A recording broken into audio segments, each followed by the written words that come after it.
Yo, I ain't here for the money, I ain't here for the fame. Though it might be nice to own a jet plane, I'ma do it. These range units are some of the best troops in both Clash of Clans and Clash Royale. The three of them have their own unique abilities and powers, and the Wizard Trio are so similar, but at the same time they are quite different from each other. So what happened to cause these three brothers to take on such different abilities? Here is the story of the three wizards.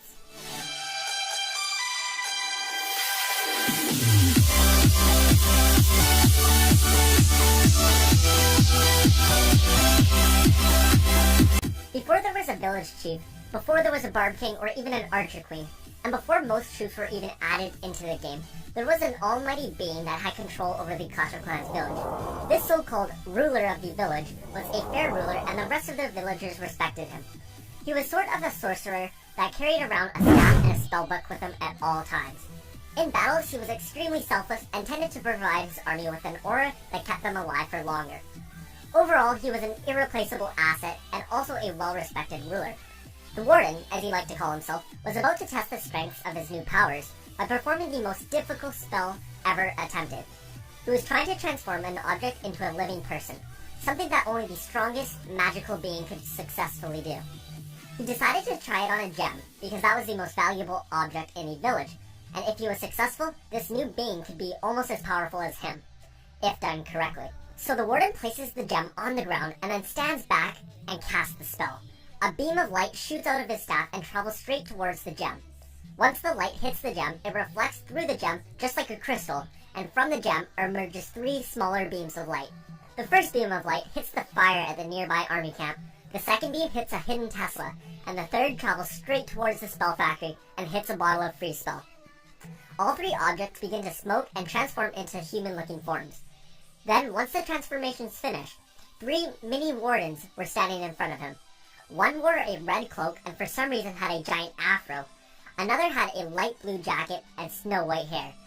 The last wore a dark blue jacket and looked sort of crazy. The power from the beam of light must have been weakened when it split into three, then forging into whatever object it hit, resulting in three versions of the Warden. The Warden was glad that his spell worked, but he also didn't know what to do with these new troops. The Warden was also curious if his powers transferred over to his kids, so he asked them, "So, you guys have any sorts of powers?" Then each of the mini wardens shot out a spell out of their fingertips.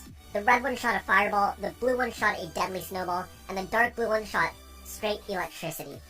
The Grand Warden was actually really impressed, and was thinking that him and his three new wizards are going to destroy so many bases together when they attack. Just like one big happy family.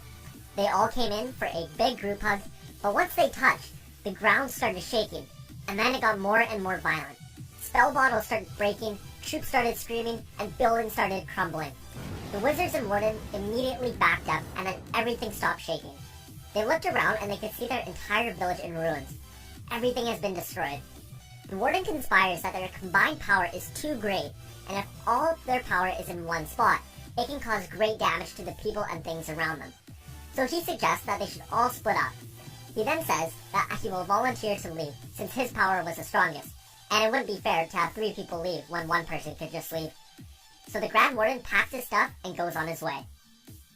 Together, the three wizards weren't powerful enough to cause any more earthquakes, but they still had the power to cast spells and the like. One day, the Red Wizard was walking through the village, and he came across an old book. He opened it up, and he then realized what it was. It was the Grand Warden's spellbook. He took it back to show the Ice Wizard and the Electro Wizard what he found, but before he could tell them, he found a note from the Ice Wizard sitting on the floor. It said, "I am sorry, but I need to leave. The weather is too warm here, and I don't know how much more of it I can take. I am going to the Clash Royale arena, where I heard that they have a new snow arena called Frozen Peak. P.S. The Electro Wizard is tagging along with me. I don't know why, but he's sort of crazy and I don't want to ask. P.P.S. I'll come back to visit sometime around Christmas for about a week." So, the wizard put down the note and continued reading the Grand Warden's book. And over time, he learned lots of things from it. He was able to brew new spells for the village, and potions to upgrade other troops' attacks and health. He also later became one of the favorite troops in the village, and then one day, 4 years later, the Grand Warden came back, when word had finally gotten to him that the Ice Wizard and Electro Wizard had left. Now, he was here to stay for good, and especially because there was a new defense that had just been created by the builder, called the Eagle Artillery, and the village was going to need all the help they could get taking that down. Thank you guys so much for watching my story on the 3 wizards. I really hope you guys did enjoy that.